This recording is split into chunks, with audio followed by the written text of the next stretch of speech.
Welcome to the Counselling Tutor Podcast, the must-listen-to podcast for students of counselling and psychotherapy. Here are your hosts, Rory Lees-Oakes and Ken Kelly.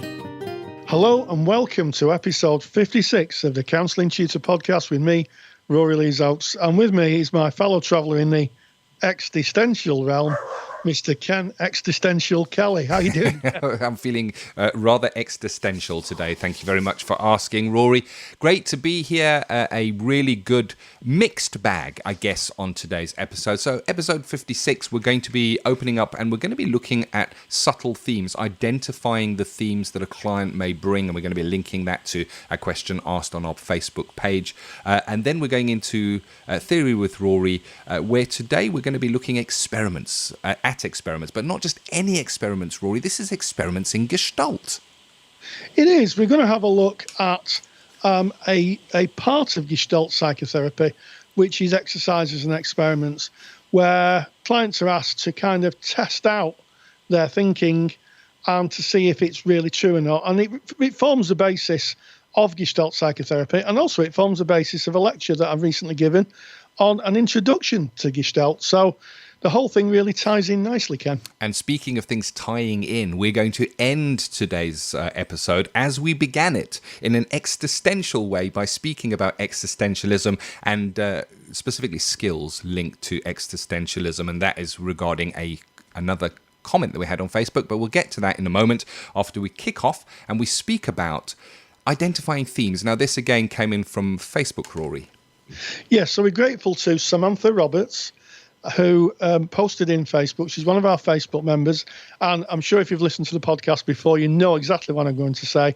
But what I'm going to say is, if you want to join our group, which is growing literally by the hour, then go to Facebook, type in Counselling Tutor, that's two L's, we spell it, yes, in the English, UK, British way, and you'll find the closed group, knock on the door, we'll let you in, and you can just join our merry, happy throng of many thousands of students, practitioners, and also some tutors in the world of counselling and psychotherapy. So we're very grateful for Samantha writing and posting this. And if you've got any questions you'd like answering in the CT podcast, why don't you put them on the Facebook page and we'll do our best to answer them. So Samantha says, "Hi, I've been struggling to spot themes the client is bringing during triad work. I can spot the obvious ones they are talking about, but not the more subtle, under the surface themes and linking to various issues. I thought perhaps reading some case studies and trying to spot themes may help, but I can't find any. Any suggestions of where I could look or ideas that would help would be gratefully received." Well, I hope that this is going to be very useful to you.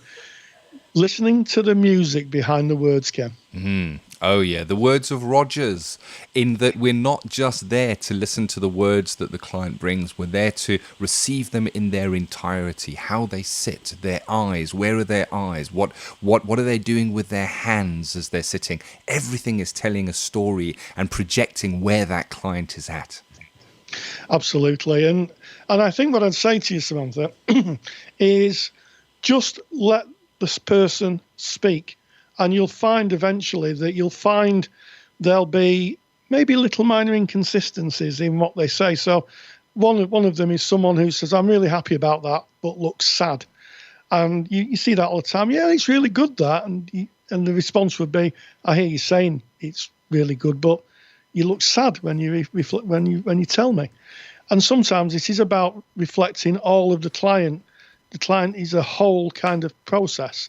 So it's not just what they say, it's just how they look, how they act, the tone of voice. And sometimes when you pick up on that, you can then lead into the more deeper emotional material. The way I used to teach it, it's like a two-lane road. One lane is the story, the narrative, and the other lane, which is underneath it, is the emotions.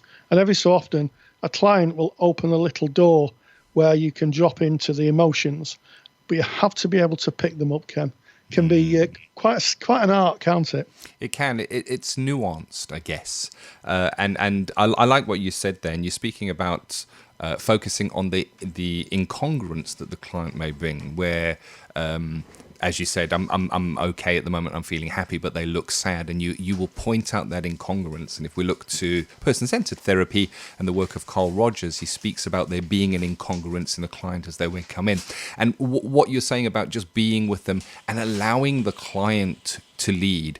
And from the question, I gather that this is simulated skills work that you're doing maybe in your college or in your university. And you may find that this changes slightly when you go out and you go into placement and you have a client in front of you.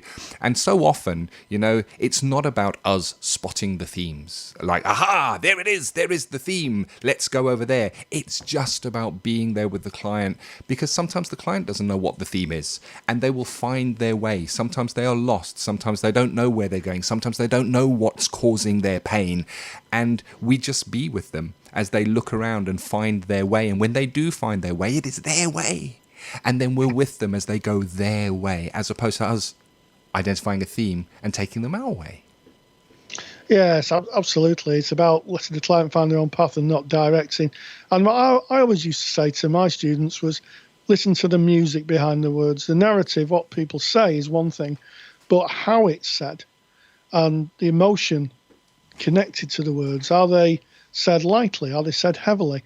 Are they said with sadness? Those are the bits of music that therapists will attune to, empathically attune to, and be able to reflect a feeling back to the client. So I'd say, if you're doing level 3, probably early days, just stick with it, and it will come. I think one of the things in skills, it will just come. I like that. I like what you've said there, and it's not that we develop a special sense to be able to know what is troubling the client or the theme of that. It really is just about being 100% with them, and like you say, Rory, it is nuanced. And it takes some time, and it takes being out there and letting the clients show us the way. Yes, and indeed show us themselves. One of the big differences between skills and working as a therapist with a client is that clients will show us a wider range of emotions, where in class people may be a bit audited, I think. Not always, but it sometimes happens. And I'm also mindful that, I'm very thankful for the question, of course. I'm also mindful that we're speaking now a lot about person-centered therapy and the skills and the way of being within that relationship. But there are other ways and there are other modalities, which leads me on, Rory. Did you see what I did there? Onto Theory with Rory, where we're going to be doing experiments. You're going to be speaking about experiments where the client is given an experiment to do within their own lives. And this is experimentation in Gestalt, Rory. It is. And I'm going to be talking about Gestalt therapy. I've recently given a lecture on Gestalt in the CSR, and I'm going to be taking a section of that and just talking a little bit about a crucial part of Gestalt therapy, which is experiments. And one of those is familiar to lots and lots of people, even those really not in the world of counselling and psychotherapy, and that, of course, is empty chair technique. That's an experiment. I like it. And without any further ado, let's go into Theory with Rory. Counselling Theory with Rory Lees Oakes. One of the features of Gestalt therapy is called experiments. And I'm sure lots of you may have done the exercise called a Gestalt letter, where you're encouraged in training to write a letter to someone you've had unfinished business with and put it onto paper. And at the end of the exercise, you have a choice. You can either send it, you can either destroy it, or you can keep it. But here's the thing, the choice is yours. You've taken control over that feeling by placing it on paper and then deciding what you're going to do with it. And this really is a big feature of Gestalt therapy, the idea that clients undertake roles and experiments to try to get them to kind of look at the situation in slightly different ways. One of these is sometimes called staying with the feeling, and Gestalt really does emphasise and puts a lot of stock in immediate feelings. And the therapist may say, what are you feeling now? Stay with it. Give that feeling a voice. And sometimes maybe say, I know you feel depressed. What does give that depression a voice? Let it speak out as if it was here.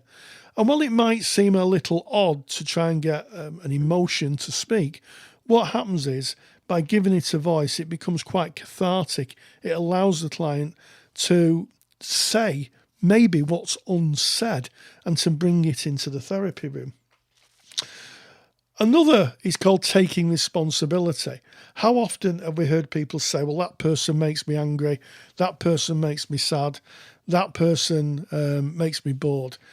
In Gestalt therapy, the experiment would be to get the client to say, I am angry and I take responsibility for it. I am fed up and I take responsibility for it. One that's sometimes used in group therapy is called playing projection. And this is where a member might be critical of others. So a good example of that is someone saying, I don't like that person, they criticise everybody. And what the facilitator might say is, well, why don't you stand up and you play that part and you try that and see where that feels for you. And it's amazing, by putting someone else in someone else's shoes, get a completely different perspective of it. One is called, another one, which I quite like, and I sometimes use a little bit of in my practice, is called the exaggeration experiment. And this involves people purposely exaggerating subtle non-verbal behaviours. When I first started in training, my former trainer was trained in Gestalt, and she would tell me regularly stories, or tell the class stories, of clients who, when they talked about their partners, would kick the leg. And she would encourage them to give it a good kick, see how that feels, explore it.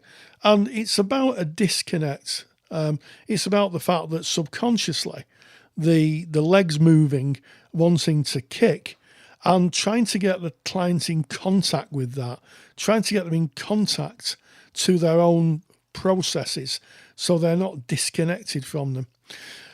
Finally, perhaps two of the most well-known techniques and experiments in Gestalt. The first one's called empty chair, and this is where you sit the client in one chair and they face an empty chair. And what they do is they try and work out external conflict. So sometimes the empty chair will contain someone they're having difficulties with, a relative, a partner, a boss at work, and they can talk directly to the empty chair as if that person was there and say what they feel, get it out. Again, it can feel very cathartic. Another technique of the empty chair, and one that perhaps isn't as well known, is top dog, underdog. The top dog is the person who kind of motivates us along and takes control of our lives. And the underdog tends to be a bit of a procrastinator. I'll do it tomorrow. And in Gestalt, the underdog sometimes has the upper hand most of the time. So by putting the underdog personality in the chair, the client can tell them what they think about their procrastination or lack of effort, or all the things that are really holding them back. And again, it can put into clear focus what the client really wants to change and how they're going to do it. And finally, dream work.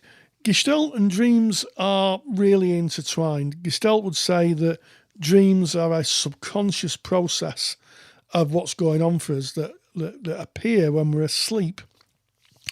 And part of it is to get the client to act as a director. So if there's a characters in the dream, is to direct the characters, but also get them to say, I am that character, and explore what the story of that character is. Can be quite powerful. And also to get the client to say that the dream is 100% responsibility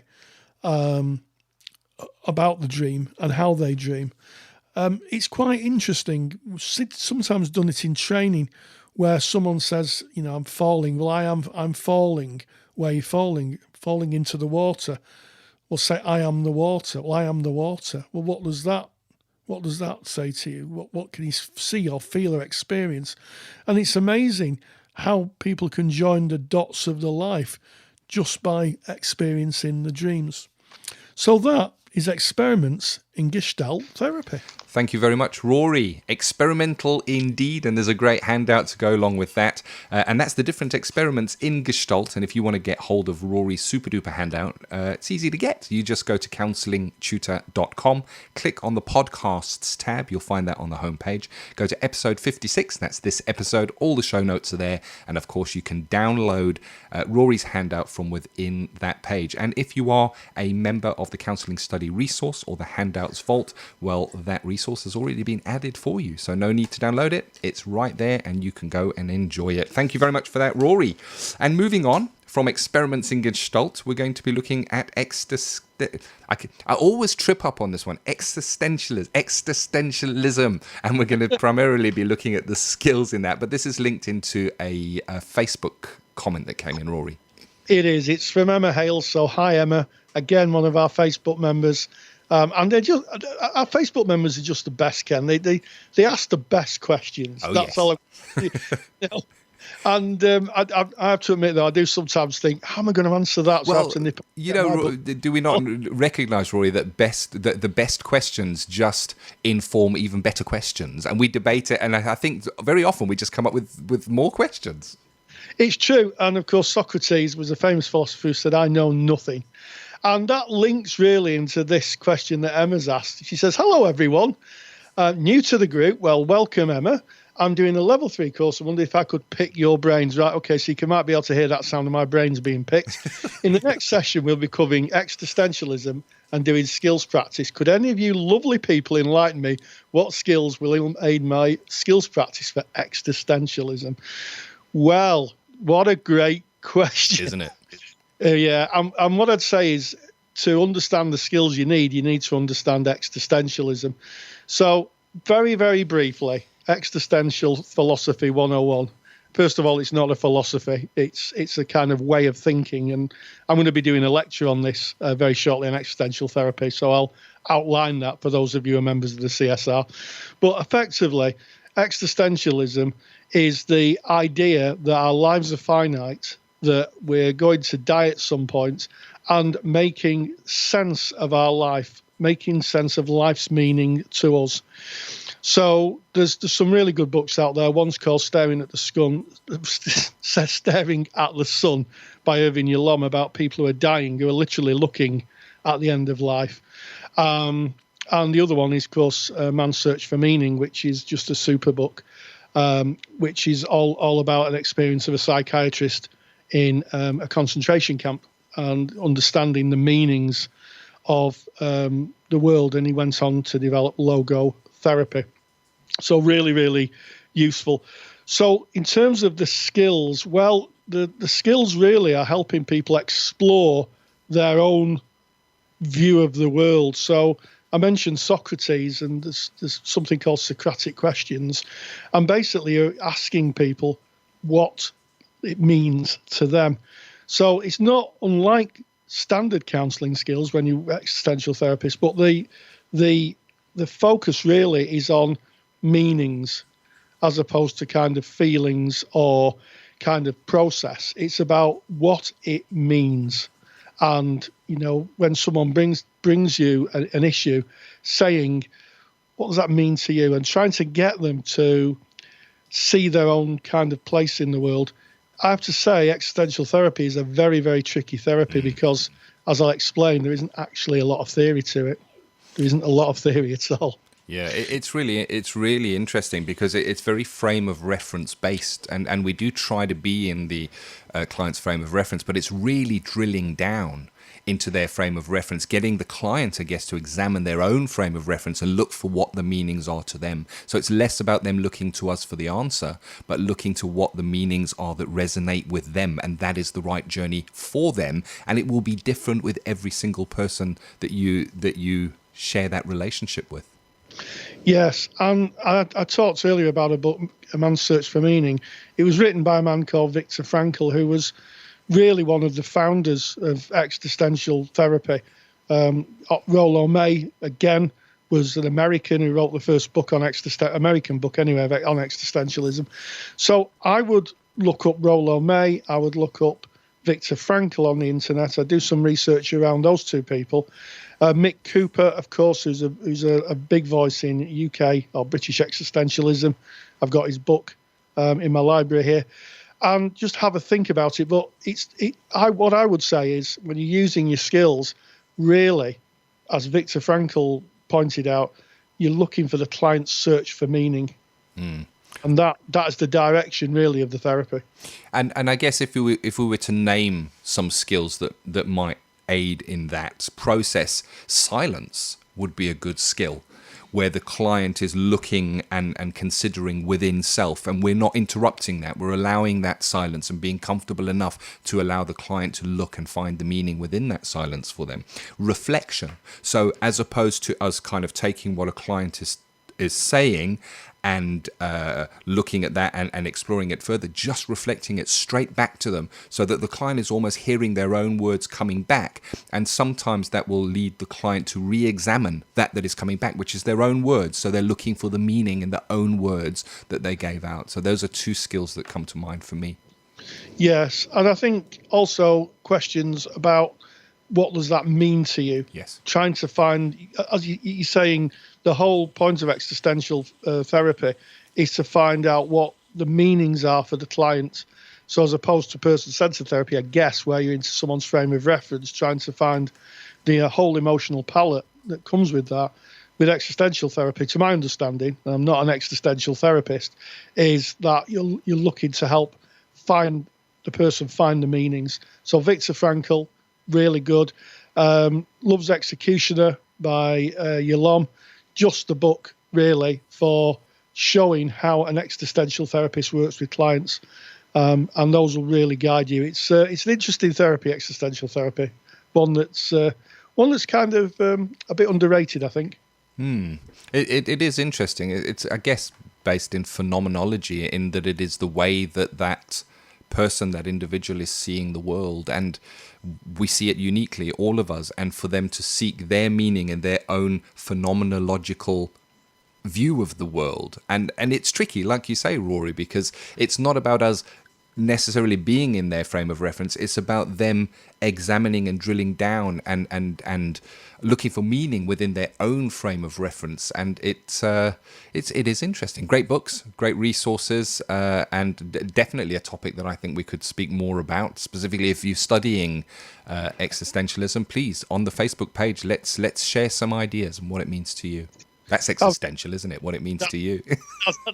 that is existential. So it's been a great podcast. Episode 56 has been really, really good. We've started off with themes in clients and skills, looking at themes, how to listen to the music behind the words. I've talked about experiments in Gestalt, and finally we've had an existential discussion about existentialism and skills, and had a look at some of the really big names in the world of existential counselling and psychotherapy. Just been a fantastic session today. And it's always, of course, informed by you, the viewers and the listeners, who ask us these questions, and we have to get into the books and give you the answers. Isn't that right, Ken? It is indeed. I've enjoyed it. I've learnt. I've grown. As always, I'm grateful to be here, and I look forward to our next episode, 57, coming up next week. Indeed. And as always, stay grounded and stay safe. Take care. If you enjoy the topics and handouts here on the Counselling Tutor Podcast, then you will love the Counselling Study Resource. CSR was built by myself, Ken, and Rory These Oaks to give you the support you need during your counselling studies. So get access to the world's most comprehensive collection of resources aimed at supporting you in your journey to become a counsellor. Take the stress out of your studies by visiting counsellingtutor.com/CSR. That's counsellingtutor.com/CSR. Thank you for listening to the Counselling Tutor Podcast. Find the show notes for this episode on our website at www.counsellingtutor.com.